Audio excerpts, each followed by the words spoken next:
Hello and welcome to the American Man podcast. I'm Isaiah Ritchie, and we are going to be talking about education over the next couple of episodes. So, what do I mean by education? Basically, looking at the state of the education system in our country, sort of the history of the education system in our country, how we got to where we are today, and what some of the alternatives and options are for anyone looking to improve. So, why am I digging into sort of this abstract topic? So, my personal experience is somewhat diverse. I grew up homeschooled until seventh grade. I stayed home, and my mom taught my brother and I until seventh and eighth grade, respectively. Um, this, despite the fact that my dad was a public high school teacher. So, there wasn't some inherent desire to uh, shelter us from public school or something like that. It's it was sort of interesting. Back then, my mom was sort of in the kind of the hippie back to the land crowd, and the thought was to keep us out of the system, if you will. And I find that ironic because back then there was certainly the conservative groups who were homeschooling, but most homeschooling was thought of as sort of a hippie liberal thing. Whereas nowadays, the vast majority that I see in homeschooling, it's quite the opposite. It's the conservative groups who want to keep their kids out of the system. So it's almost flip flopped in terms of who is interested in homeschooling and education and things like that. So a lot can be said about education and public education. Um, how necessary is it? Is it productive? Is it not? And I want to acknowledge that there are certainly people who benefit from public education. Um, I think if anything, in this country, we have a problem with a mindset of one size fits all, right? Everyone thinks that public education is good, or everyone thinks that public education is evil. Everybody should homeschool. Everybody should go to private school. Everybody should go to public school. Everybody should go to these different types of schools. There's the Montessori school. There's different methods of teaching. There's non-schooling.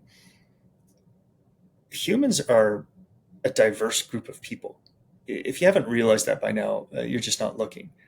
And part of that diversity is we learn in different ways. Some of us learn by reading books. Some of us learn by hands-on experience. Some of us learn by repetition. Some of us learn by just bringing in everything that we can, and some of it sticks and some of it doesn't. We try to put our kids and young adults into boxes.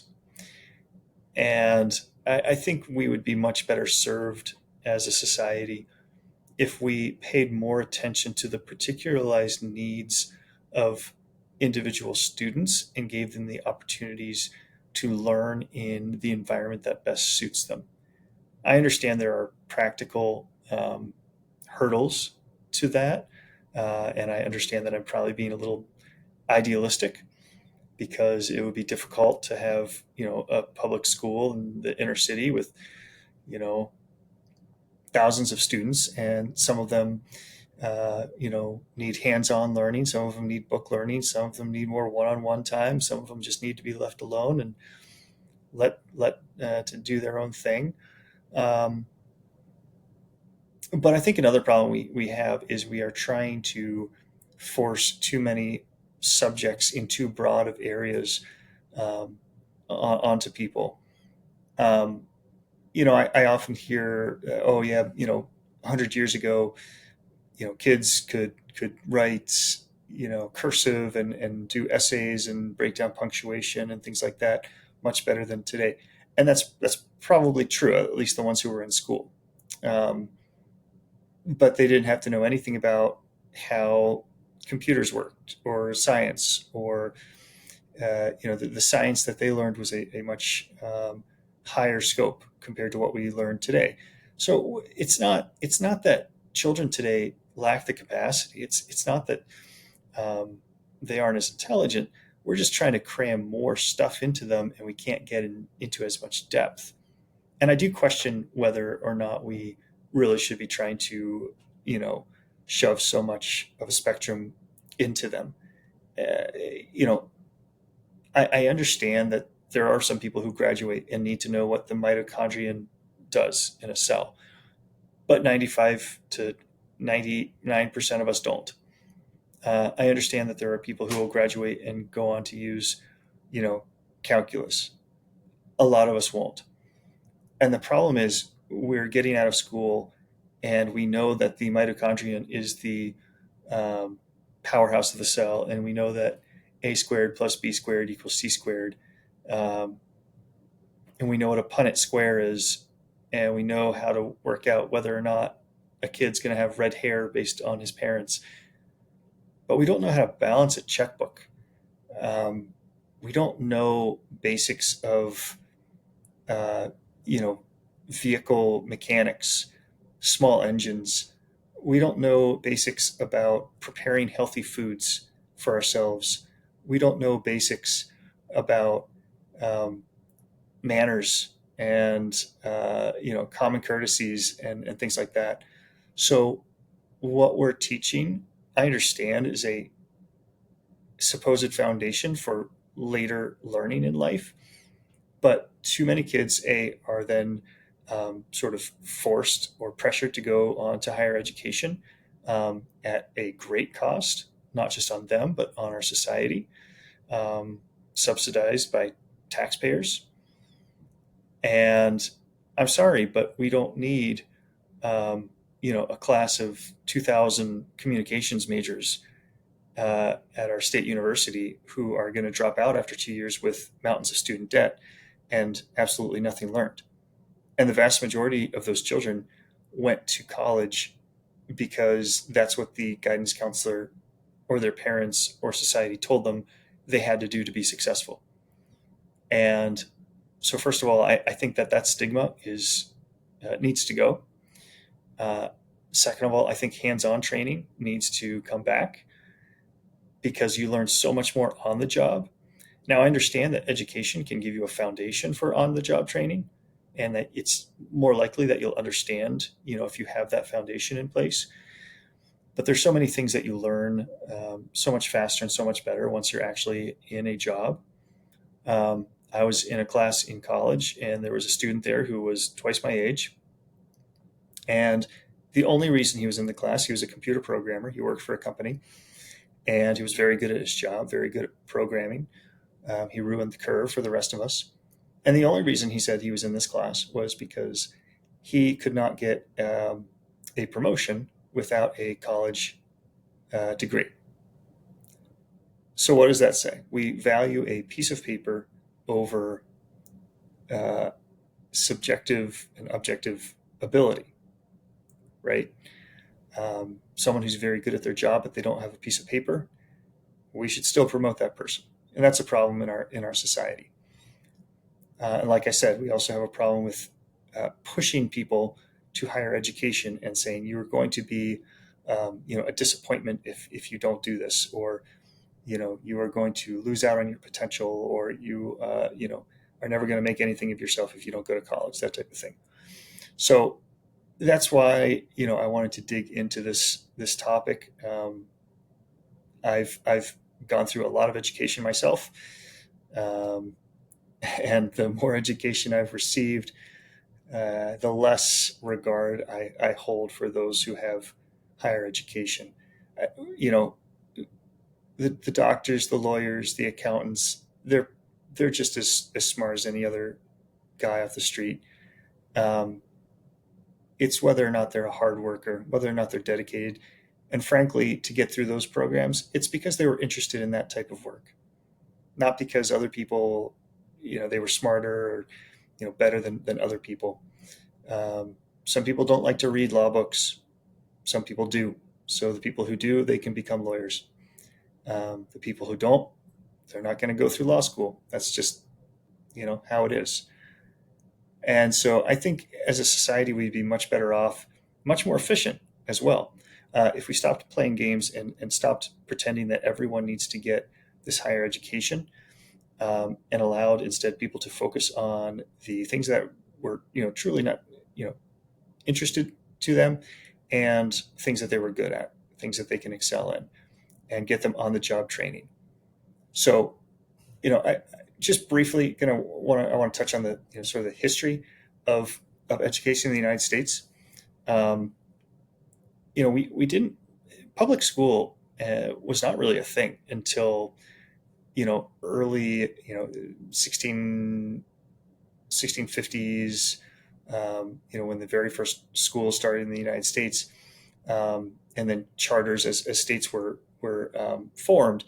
Um, they were formed with land charters for public schools. Those things often turned into the public universities and things like that. Um, but it wasn't until the early 1900s where it was sort of expected that all young children should start going to public schools, and they were becoming available. Um, so it's not like we didn't have any intelligent people or successful people before those times. People just learned different ways. They would be apprentices. They would learn from others, and they would learn the job that they were set to do. Now, unfortunately, this did lead to a lot of class system demographics. Um, if you were born to a cobbler, you would learn to be a cobbler, right? There wasn't a lot of diversity in terms of and mobility in what you could do. And I'm certainly not blind to that. So public education did open the door to a lot of people who previously, were not upwardly mobile, or that sort of thing. Um, but I think the pendulum, and again, I'm big on the pendulum, has swung the other way too far. So, um, by the time we've got to actually in the 1980s, our education levels had grown and grown and grown, and then there started to be a decline. And where the United States was once sort of this leader in the world in education, we started to fall off. Now, there's been a lot of back and forth, and obviously with Trump in office and talking about the Department of Education, and he's exaggerated some numbers certainly, and that's the problem with statistics. You can pick and choose statistics and basically find whatever you want to support your position. Um, but if you do look at the Pew Research Center, it does show markedly that the United States, um, in most recently is 2015, in the International Student Assessment Program, the United States placed 38th out of 71 in math, 24th out of 71 in science. It says among the 35 members of the Organization for Economic Cooperation and Development, which sponsors the test, the U.S. ranked 30th in math and 19th in science. Interestingly, the younger children, the younger students, did better than the older students in that. So it's not as though our children are not coming into school prepared. It's not as though our children are inherently less intelligent. Something is happening. Something is happening in our education system that is holding our children back comparatively to others. And something is happening that is leaving them less prepared than others. So over the next couple of weeks, I want to dig into education, homeschooling, different styles of schooling, pros and cons, things like that, and alternatives to higher education. And so I encourage you, especially if you have young children, look into these options, right? If you're a parent and you truly want what's best for your children, consider homeschooling. Consider some of these different things, because you won't regret it. And I understand that there are some people who can't, right? There are single parents. There are, um, parents who, they need the income from both husband and wife. Um, I would encourage you to evaluate that and see, are you living, above your means? Could you live with one income? Because I guarantee you will not regret homeschooling, even if it means some sacrifices being made. Um, I did not grow up in a wealthy family. My dad was a high school teacher in West Virginia. That does not pay a whole lot. My mom certainly could have been out there working. She was college educated and could have had a good job. Um, but she chose to homeschool my brother and I. And I don't regret one bit of it. I know that my parents did not regret one bit of it. And did that mean that we had less at Christmas time? Yes. Did it mean that we didn't always have the nicest things? Didn't have a new car? Yes, it meant those things.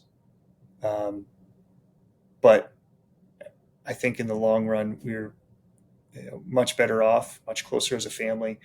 And I would encourage you um, to think long and hard about whether it's plausible, something that you could do, and hopefully that these next few episodes help you in that decision making.